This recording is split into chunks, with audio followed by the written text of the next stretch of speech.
Hello, I'm Nick Park from Evangelical Alliance Ireland, and this is our weekly video. It's Friday, but Sunday's coming. And what a Sunday it's going to be, because this coming Sunday is National Praise Day. And of course, people praise God on a Sunday anyway. I mean, we are a nation of worshippers. We might sometimes complain about how not everybody goes to church anymore, but in fact there still are a tremendous number of people in this land that make worship a priority on a Sunday. In fact, on any given weekend there are more people in the Republic of Ireland who attend a worship service than the combined totals of the people that go to watch soccer, rugby or Gaelic games. So we are talking a considerable passion that people have for worshiping in this country. And so this National Praise Day, we want to continue that. And it's great that it happens to fall on a Sunday this year when we're all worshiping in our churches anyway.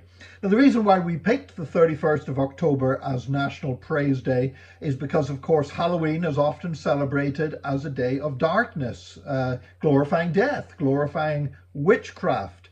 Now, it's not the first time that the church has found itself in this situation. Back in the early days of the church in the Roman Empire, there was a festival called Saturnalia, which was characterized by chaos. It was characterized by people knocking on your door and playing nasty jokes on you.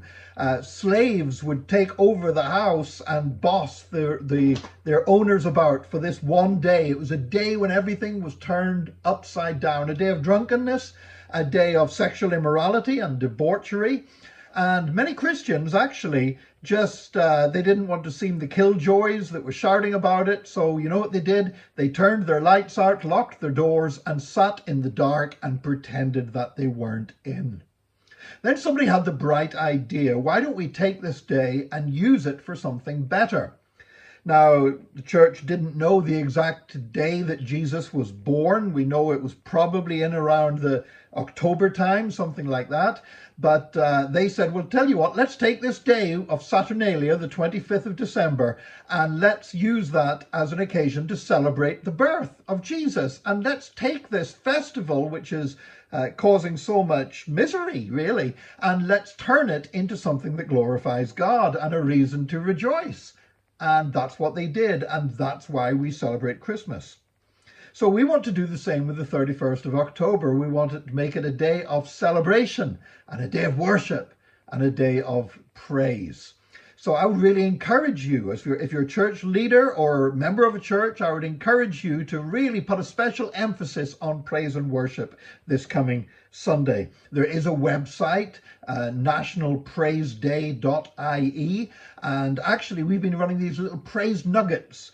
Leaders from across the country, Christian leaders, just spending 2 to 3 minutes just sharing their heart on worship. And they're all available. If you register on the website, you can get the full quality video clips, you can download them, you can use them in your online services and put them up on a screen during church services, if that is of help to you. We just want to help facilitate people really praising God this particular Sunday.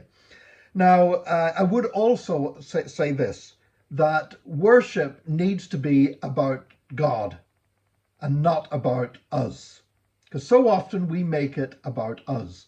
There has been a little bit of a controversy going on about some events in the United States where a prominent worship band and a prominent Christian songwriter have got some concerts and they're calling them praise events. And at these praise events, I mean, obviously they charge tickets to get in. Well, I guess they've got to pay for the hire of the arena and the sound system and everything else, but they're also selling VIP tickets. And if you pay a load of extra money, you get to go beforehand and meet up with the band and meet the songwriters and get your photographs taken with them and get their autographs, I guess. And you get special seats on the front row for the worship experience.